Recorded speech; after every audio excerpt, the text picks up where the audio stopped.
Qui êtes-vous? Je m'appelle Galore. Je dois rêver.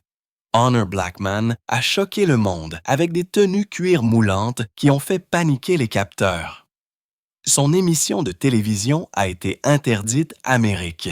Des scènes entières ont été coupées. Grande-Bretagne, mais ce n'était que le début.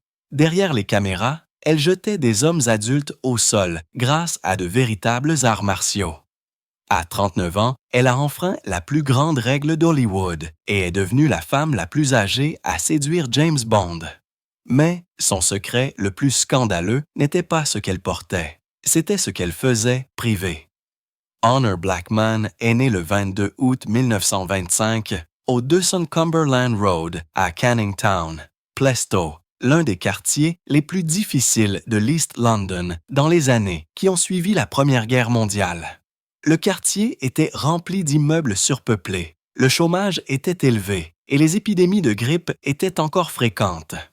Son père travaillait comme statisticien dans la fonction publique et gagnait juste assez pour nourrir sa femme, Edith, et leurs 4 enfants.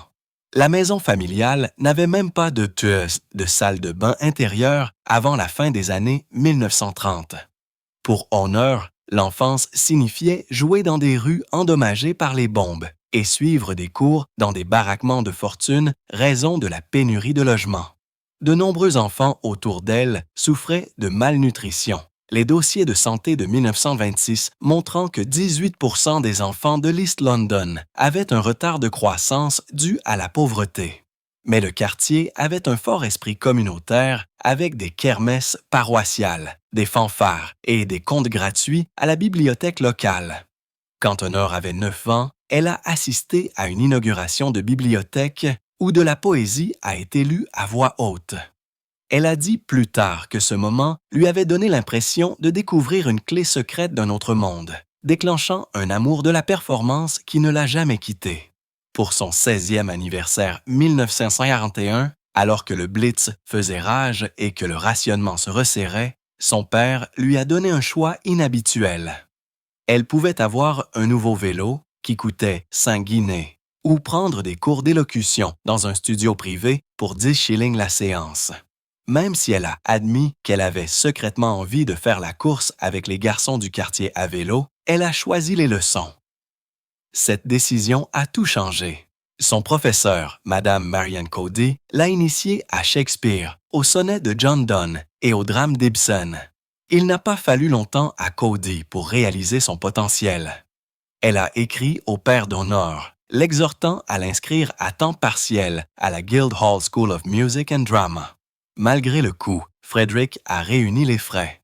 Et octobre 1941, alors que Londres était toujours sous le coup de rais aérien nocturne, Honor a commencé à suivre des cours à Guildhall. C'était un saut dont peu d'habitants des HLM du PTO pouvaient rêver. L'année suivante, alors qu'elle n'avait que 16 ans, Honor a franchi une étape encore plus audacieuse. Elle s'est portée volontaire comme motocycliste pour la défense civile du ministère de l'Intérieur, un emploi habituellement réservé aux hommes. Après avoir réussi des tests difficiles, matière d'entretien des motos, de navigation et de premiers secours, elle a reçu une Norton Model 18 de 505 par et le nom de code Tess. Les autres motocyclistes l'ont rapidement surnommée Top Gear Tessie, raison de ses courses à grande vitesse et sans peur dans des conditions d'obscurité, souvent lorsque des bombardiers de la Luftwaffe étaient à altitude. Depuis sa base de Downing Street, elle transportait des communications secrètes entre les salles de guerre de Churchill, le ministère de la production aéronautique et les hôpitaux de campagne. Certaines nuits, elle parcourait jusqu'à 120 miles un seul quart de travail. Le 14 avril 1943, elle a bravé un raid aérien direct sur la gare Victoria pour livrer un microfilm contenant des données Enigma déchiffrées, un acte décrit plus tard comme essentiel à la sécurité opérationnelle. Elle ne portait aucune arme, seulement son long manteau de cuir, dont elle plaisantait, disant qu'il pouvait servir de rembourrage contre les éclats d'obus.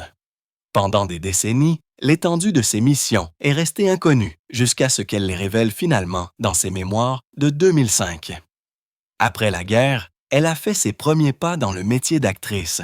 1947, elle est apparue dans Fame is the Spur, filmé au Denim Studio, dans le rôle d'une femme de chambre au Parlement. Mais la catastrophe a frappé sur le plateau lorsqu'un cheval, dans une scène de cavalerie, a marché sur ses cheveux tressés, clouant sa tête au sol. Si son sabot avait atterri quelques centimètres plus loin, il lui aurait écrasé le crâne. Elle a été extraite, saignant d'une entaille de 5 cm de long, et a dû subir des greffes du cuir chevelu et une reconstruction des sourcils à l'hôpital Charing Cross. Elle a plaisanté plus tard, disant qu'aucune cascade dans sa carrière de James Bond ne l'avait jamais autant effrayée que ce cheval. Même temps, elle travaillait d'arrache-pied pour financer ses études. De 1940 à 1946, elle a suivi une formation à Guildhall le jour et a travaillé la nuit comme assistante administrative à la division des statistiques du ministère de l'Intérieur. Elle effectuait moyenne 57 heures par semaine, dont 20 heures de formation art dramatique, 32 heures de travail de bureau, plus les devoirs et les longs trajets dans les rues plongées dans l'obscurité. Le 22 juin 1944, juste après le jour J, elle a traité 245 dépêches entrantes un seul quart de travail, restant calme même lorsque les bombes secouaient les fenêtres du bureau. Elle s'évanouissait souvent d'épuisement, mais elle continuait à aller de l'avant. Au moment où elle a obtenu son diplôme de Guildhall juillet 1946, on lui a offert un poste permanent au ministère de l'Intérieur. Elle a refusé pour tenter sa chance sur scène, commençant comme doublure dans The Guinea Pig. Septembre, sa carrière a failli se terminer avant même d'avoir commencé. Le soir de la première, le 29 mars 1946, l'actrice principale est tombée soudainement malade et Honor a été poussée sur scène sans avertissement. Elle n'avait jamais prononcé une ligne publique, mais elle a joué avec une telle confiance que les critiques l'ont qualifiée d'étonnamment calme et magnétique. Quelques semaines, on lui a offert des rôles majeurs et sa carrière a décollé. 1950, elle a rejoint la Société de jeunes de la Rank Organisation au Pinewood Studio, largement connue sous le nom de Charm School. Cela promettait aux jeunes acteurs un avenir dans le cinéma, mais la réalité était épuisante. Elle ne gagnait que 10 $ par semaine, alors que les acteurs établis gagnaient 100 et que les dirigeants des studios contrôlaient presque tous ses mouvements. La pression est devenue si intense que 1954, elle a été hospitalisée pendant 3 semaines pour une grave crise d'anxiété. Malgré les revers, elle a livré des performances mémorables dans des films comme Quartet 1948 et So Long at the Fair 1950, avant de finalement quitter Rank 1958 pour reprendre le contrôle de sa carrière. Sa plus grande percée est venue à la télévision au début des années 1960, jouant Cathy Gale dans Chapeau melon et Bottes de cuir, The Avengers. Elle a insisté pour faire ses propres scènes de combat, mais son pantalon se déchirait sans cesse pendant les répétitions. Une déchirure embarrassante l'a obligée à se couvrir avec un accessoire de scène. Pour résoudre le problème, le designer Michael Whitaker a créé une combinaison cuir suffisamment solide pour le combat tout étant élégante à l'écran. Filmé noir et blanc, le cuir vert foncé paraissait noir, créant son look emblématique qui a plus tard inspiré un single pop sur ses bottes coquines. Pour se préparer au rôle, elle s'est entraînée au Budokai de Londres, le plus ancien club de judo d'Europe. Sous la direction du sensei Masaki Satake, elle s'entraînait 5 jours par semaine, apprenant des techniques comme l'osotogari et le kosotogake. Et 2 ans, elle avait obtenu une ceinture marron, une réussite remarquable pour une femme à l'époque. Ses projections et ses prises authentiques à l'écran ont établi une nouvelle norme pour les séquences d'action, influençant les futures stars féminines de l'action de Sigourney Weaver à Scarlett Johansson. Avant de devenir un nom connu, Honor s'est forgé une réputation grâce à des performances solides dans des films tout au long des années 1950. Dans Quartet, elle a montré son étendue émotionnelle incarnant Paula. Dans Diamond City, elle a joué le rôle de la résiliente Mary Hart. Et dans So Long at the Fair, elle a brillé dans le rôle de Roa O'Donovan dans des circonstances tendues. Son rôle dans A Night to Remember 1968, où elle incarnait Miss Liz Lucas, une passagère du Titanic, a montré sa grâce dans la tragédie. Au moment où elle a enfilé les bottes de Kathy Gale, le public la considérait déjà comme plus qu'une actrice glamour. 1961, l'histoire de la télévision a changé à jamais lorsqu'Honor Blackman a endossé un rôle qui n'était même pas destiné à une femme. Ian Hendry, qui avait été la star principale de Chapeau melon et bottes de cuir dans le rôle du Dr David Keel, venait de partir après 25 épisodes. Les producteurs, à la recherche d'un remplaçant, ont engagé Blackman à la dernière minute dans un rôle initialement écrit pour un homme. Sans réécrire le scénario, elle a joué le personnage exactement tel qu'il était, apportant une force et une autorité qui ont choqué le public. Ce choix a créé la première héroïne d'action féminine véritablement égale de la télévision. Soudain, Chapeau melon et bottes de cuir n'étaient plus seulement une série policière masculine. C'était devenu quelque chose d'innovant et Kathy Gale, interprétée par Blackman, était au centre de tout cela. Son personnage a rapidement suscité une controverse que même les censeurs n'ont pas pu ignorer. Les tenues cuir, la confiance et la façon décomplexée dont elle se défendait contre les méchants faisaient de Kathy Gale une femme différente de toutes celles que la télévision avait montrées auparavant. Grande-Bretagne, les autorités ont ordonné que des scènes soient coupées, comme une séquence de fouet qui a été réduite de 12 coups à seulement 2. Amérique, des épisodes entiers ont été interdits pour être trop provocateurs. Pourtant, alors que les techniciens de studio chuchotaient à propos de ces costumes cuir moulant, le public ne pouvait pas détourner le regard. Gale, incarnée par Blackman, était rarement assommée, se défendait souvent contre les enlèvements et se comportait avec une confiance que la plupart des personnages féminins de l'époque n'avaient jamais eue. Elle a inspiré des séries comme Honey West aux États-Unis et a même influencé le développement précoce du personnage de Dr Who. Elle était à tous les égards avance sur son temps, incarnant ce qui serait beaucoup plus tard appelé le Girl Power. L'influence de son image s'est étendue au-delà de l'écran. 1964, elle a enregistré le single de nouveauté Kinky Boots avec Patrick Macnee. À l'époque, il a fait un flop et a été rapidement oublié. Mais 1990, le DJ de la BBC Simon Mayo l'a relancé dans le cadre de sa tradition de Noël de jouer de vieilles chansons obscures. À la surprise générale, il a grimpé dans les charts britanniques, atteignant la 5e place et y restant pendant 7 semaines. Le morceau durait à peine 1 minute et 37 secondes, ce qui fait l'une des chansons les plus courtes. À avoir jamais atteint le top 5. Il avait fallu 26 ans, mais le duo décalé est filmant. Tellement devenu un tube. Ces costumes cuir étaient plus qu'une simple déclaration de mode. Ils sont nés de la nécessité. Blackman, qui s'entraînait au judo au Buddha Club de Londres depuis 1961, insistait pour faire ses propres scènes de combat. Les vêtements ordinaires ne pouvaient pas supporter les projections, les retournements et les chutes qu'elle effectuait sur les sols béton du studio.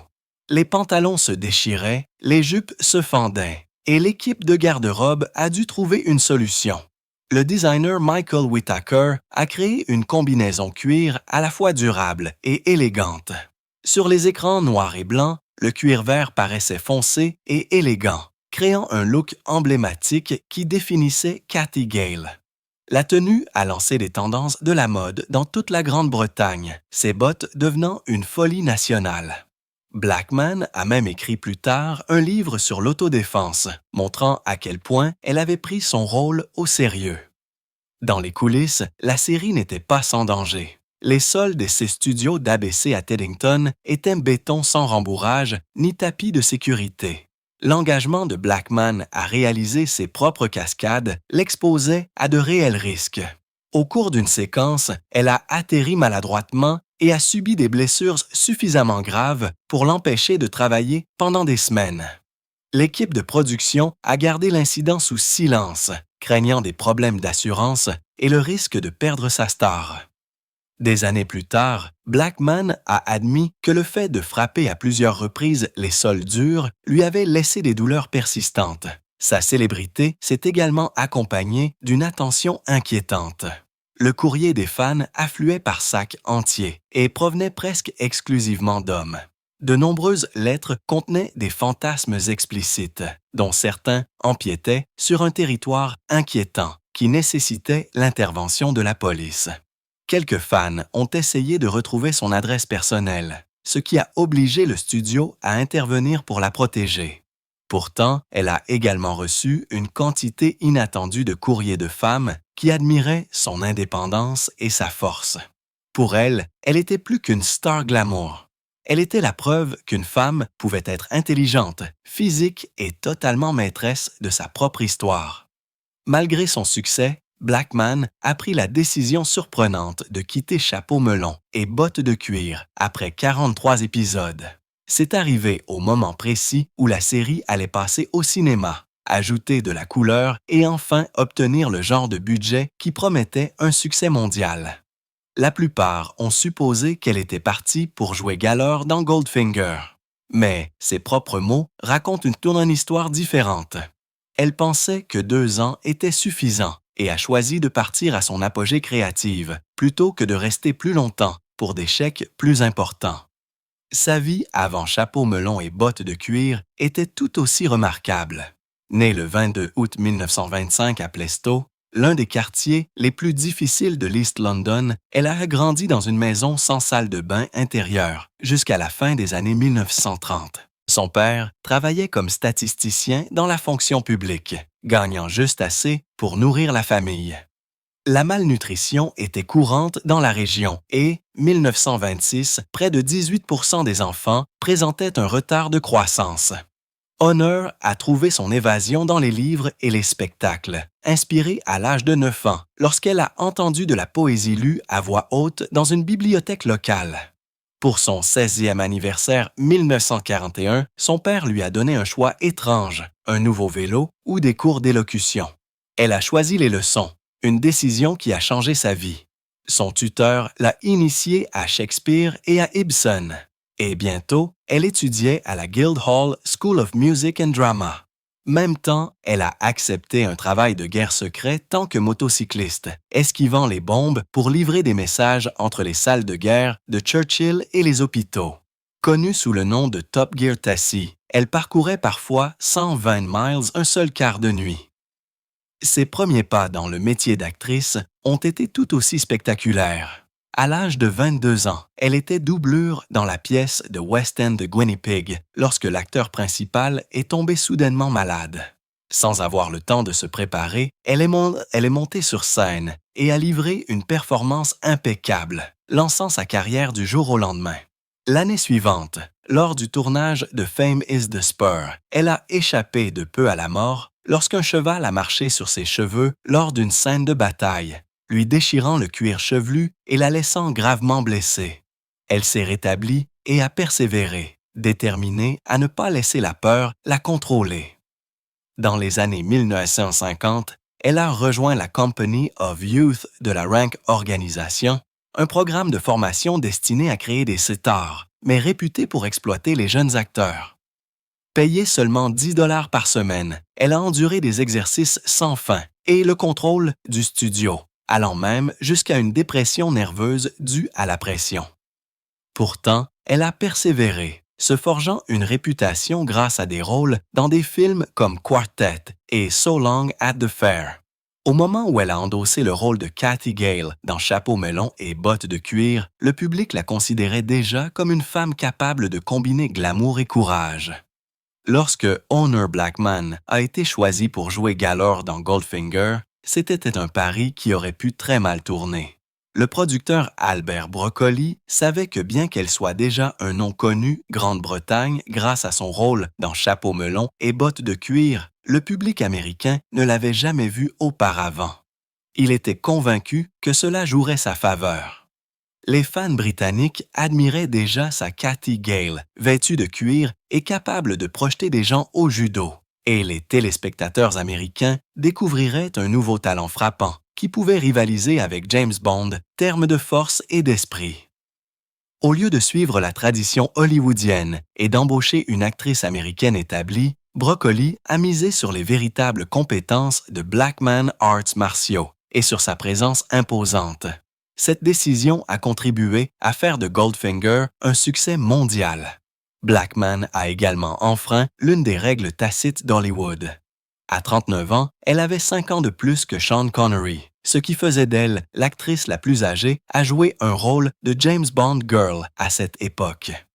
Elle n'a jamais aimé l'étiquette de Bond Girl, soulignant que son personnage était une pilote à la tête de sa propre équipe de vol. Elle n'était pas là pour faire joli arrière-pas-plan. Elle avait de l'autorité, des compétences et de l'expérience de vie. Son âge a apporté une confiance et une gravité au rôle qu'une actrice plus jeune n'aurait pas pu offrir, et cela a rendu ses scènes avec Connery chargées d'une tension unique. Même le nom du personnage a fait sensation. Galler était considéré comme si choquant que les censeurs américains ne l'ont pas autorisé dans de nombreuses publicités de journaux ou bandes annonces. Les spécialistes du marketing devaient souvent l'appeler Miss Galore ou simplement la désigner comme la pilote de Goldfinger.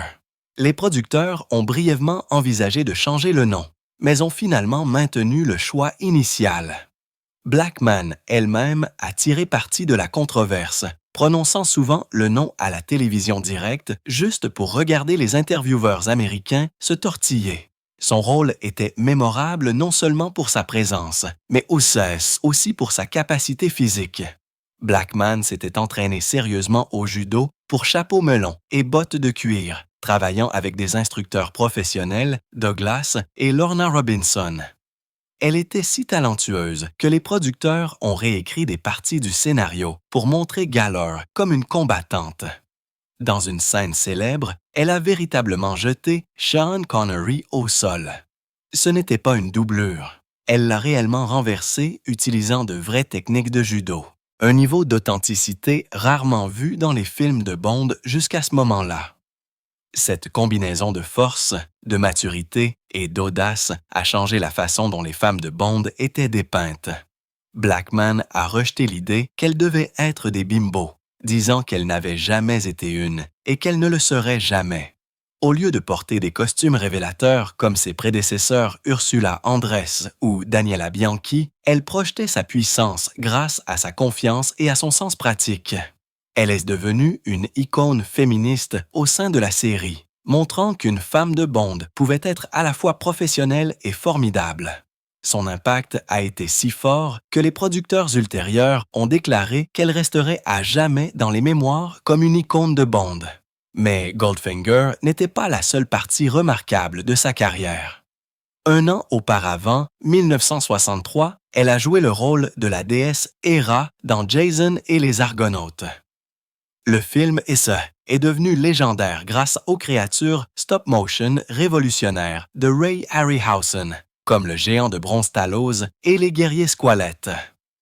Blackman a tenu son rôle à l'écran, donnant à Hera à la fois autorité et mystère, tout jouant contre des monstres qui ont été ajoutés plus tard grâce à une animation minutieuse.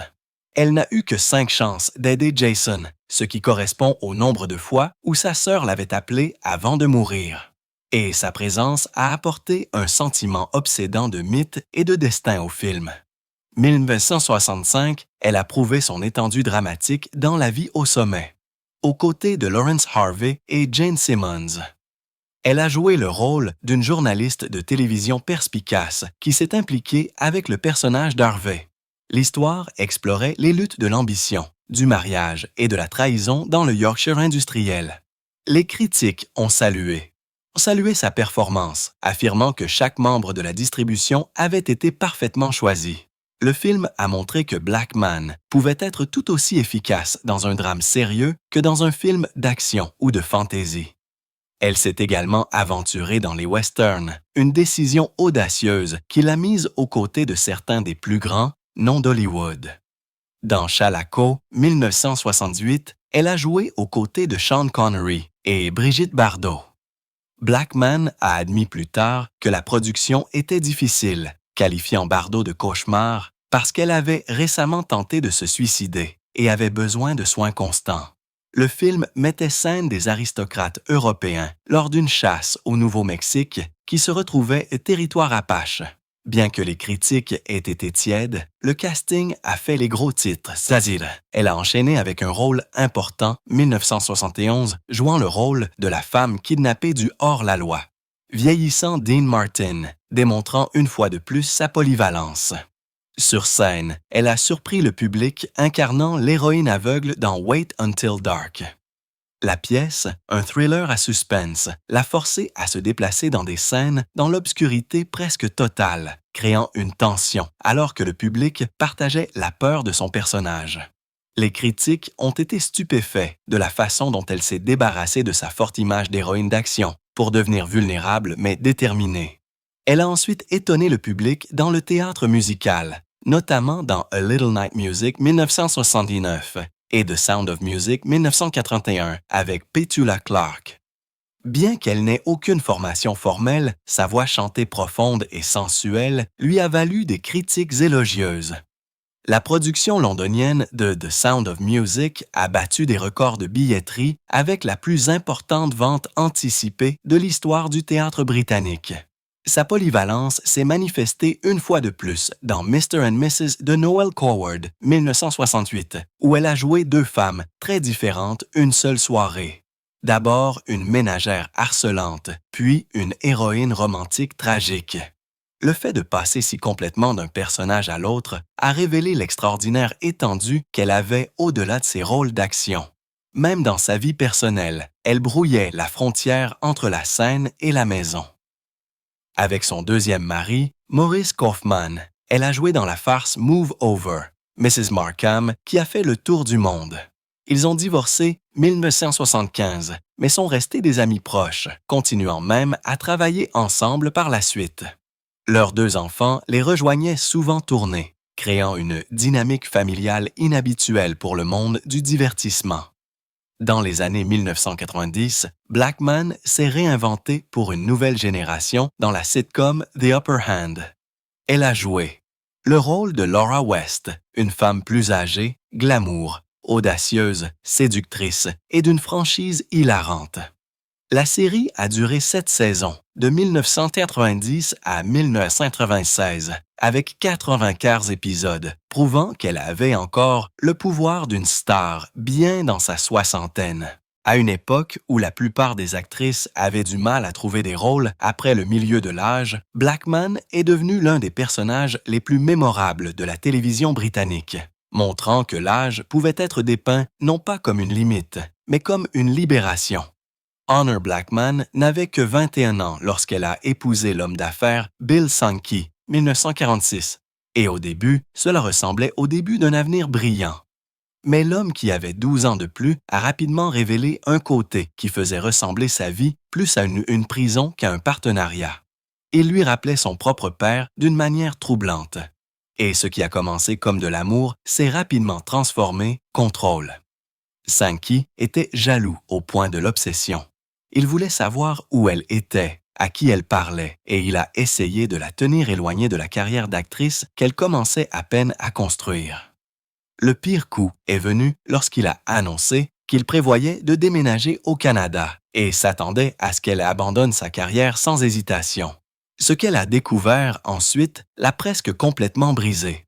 Sankey avait secrètement vidé ses comptes bancaires par le biais de ce qui a été décrit plus tard comme des pratiques commerciales frauduleuses.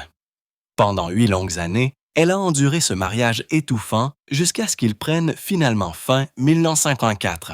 À ce moment-là, les dégâts étaient déjà faits. Elle a été tellement anéantie qu'elle a subi une dépression nerveuse complète et a dû être hospitalisée. La santé mentale était un sujet dont presque personne ne parlait ouvertement dans les années 1950 et la stigmatisation était forte. Mais après avoir quitté l'hôpital, elle s'est engagée dans des années de conseil. À une époque où la plupart des personnalités publiques auraient caché de telles luttes, Honor s'est reconstruite discrètement grâce à des séances de thérapie qui sont devenues sa bouée de sauvetage. Elles lui ont appris à reconnaître la manipulation, à établir des limites et à protéger son estime de soi. Il lui a fallu beaucoup de temps avant de pouvoir même envisager de faire confiance à quelqu'un à nouveau. Mais ces dures leçons l'ont plus tard aidé à donner vie à la forte et intrépide Kathy Gale dans Chapeau melon et bottes de cuir. Au moment où elle a épousé l'acteur Maurice Kaufman, décembre 1961, elle avait 37 ans et était prête à recommencer à zéro. Au début, cela ressemblait à la relation qu'elle avait toujours voulu. Ils comprenaient le monde de l'autre, apparaissant même ensemble dans le thriller de 1971 Fright et dans des productions théâtrales. Mais dans les coulisses, il y avait un chagrin d'amour. Ils voulaient désespérément des enfants. Pourtant, les médecins leur ont dit qu'ils ne pouvaient pas concevoir ensemble. À une époque où l'infertilité était synonyme de honte, cette nouvelle a été dévastatrice. Après beaucoup d'introspection, ils ont choisi d'adopter. Leur fille Laï est arrivée 1967, suivie de Barnaby 1968. Honor s'est investi dans la maternité, équilibrant sa carrière internationale avec de longues heures consacrées à ses enfants, s'appuyant souvent sur une série de filles au père pendant le tournage. Elle a admis plus tard qu'elle avait l'impression que rien n'était jamais assez bien. Une ombre de sa propre enfance, elle était déterminée à ne pas répéter. Bien que les enfants aient apporté de la joie, le mariage s'est tendu. La carrière de Kaufman ralentissait au moment même où celle d'Honor explosait avec Chapeau melon et bottes de cuir et Goldfinger. Et le poids de son succès par rapport à ses difficultés a créé du ressentiment des deux côtés. 1975, après 14 ans de vie commune, ils ont divorcé. Honor a avoué plus tard qu'elle ressentait un profond sentiment d'échec, particulier parce qu'elle y avait promis à ses enfants adoptifs un foyer sûr et heureux. Malgré cela, elle et Kaufman sont restés des amis proches et lorsqu'il a développé un cancer, elle s'est occupée de lui pendant une bataille épuisante de 13 ans jusqu'à sa mort 1997. Après le divorce, elle a pris une décision à laquelle peu de gens s'attendaient. Pendant les 45 années suivantes, elle a choisi de rester célibataire. Lorsqu'on lui a demandé pourquoi, elle a simplement expliqué qu'elle était une personne timide et qu'elle préférait sa propre compagnie. Pour le public, c'était surprenant, d'autant plus qu'elle avait joué certains des rôles de femmes les plus confiantes et indépendantes à l'écran. Pourtant, privée, elle avait appris par une amère expérience que la solitude était bien meilleure qu'une mauvaise compagnie. Ce choix lui a apporté la paix. Elle est restée dévouée à ses enfants et plus tard à ses 4 petits-enfants, Daisy, Oscar, Olive et Toby. Elle a vécu heureuse dans sa maison de Lewis, dans le Sussex, et dans sa maison d'été à Hillsborough, dans le Maine. Elle a également consacré son énergie à des causes auxquelles elle croyait, du commerce équitable aux campagnes politiques. Honor n'a jamais eu peur de défendre ses convictions, même si cela signifiait aller à l'encontre de la tradition. 2002, elle a refusé la chance d'être nommée commandeur de l'Ordre de l'Empire britannique. Beaucoup Grande-Bretagne ont été choqués, mais elle a expliqué qu'accepter aurait été hypocrite. Elle était une républicaine convaincue et s'opposait à la monarchie, elle ne pouvait donc pas accepter un honneur de celle-ci. Plus tard, elle a suscité une autre vague d'indignation lorsqu'elle a publiquement critiqué Sean Connery 2012. Elle a admis qu'elle l'avait trouvé très attirant pendant Goldfinger, mais elle ne pouvait pas lui pardonner d'avoir accepté un titre de chevalier tout vivant à l'étranger pour éviter de payer des impôts britanniques. Ses mots étaient durs et personnels, disant qu'elle ne pensait plus beaucoup à ses principes.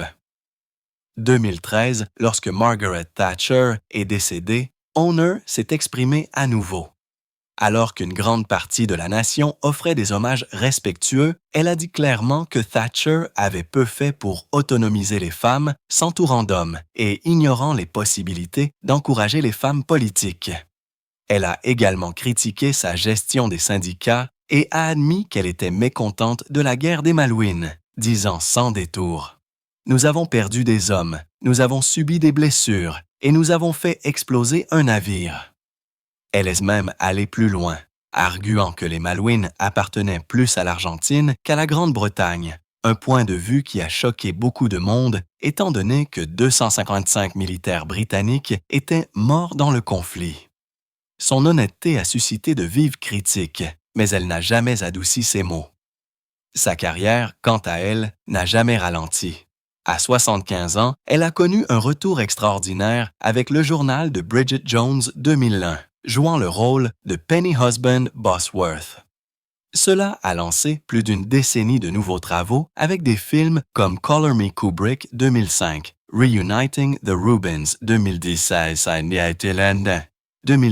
et I, Anna 2012 Anna 2012, ainsi que des rôles à la télévision dans Coronation Street, Casualty et The Royal. Même dans sa quatre-vingtaine, elle a interprété son spectacle solo, Ward Women, faisant une tournée avec des histoires et des chansons sur des femmes audacieuses qui ont changé le monde. Le public a été étonné par son énergie et sa présence alors qu'elle dominait la scène, seule, bien dans sa 90aine. Le 5 avril 2020, Honor Blackman est décédée paisiblement à son domicile de Lewes, dans l'East Sussex, à l'âge de 94 ans.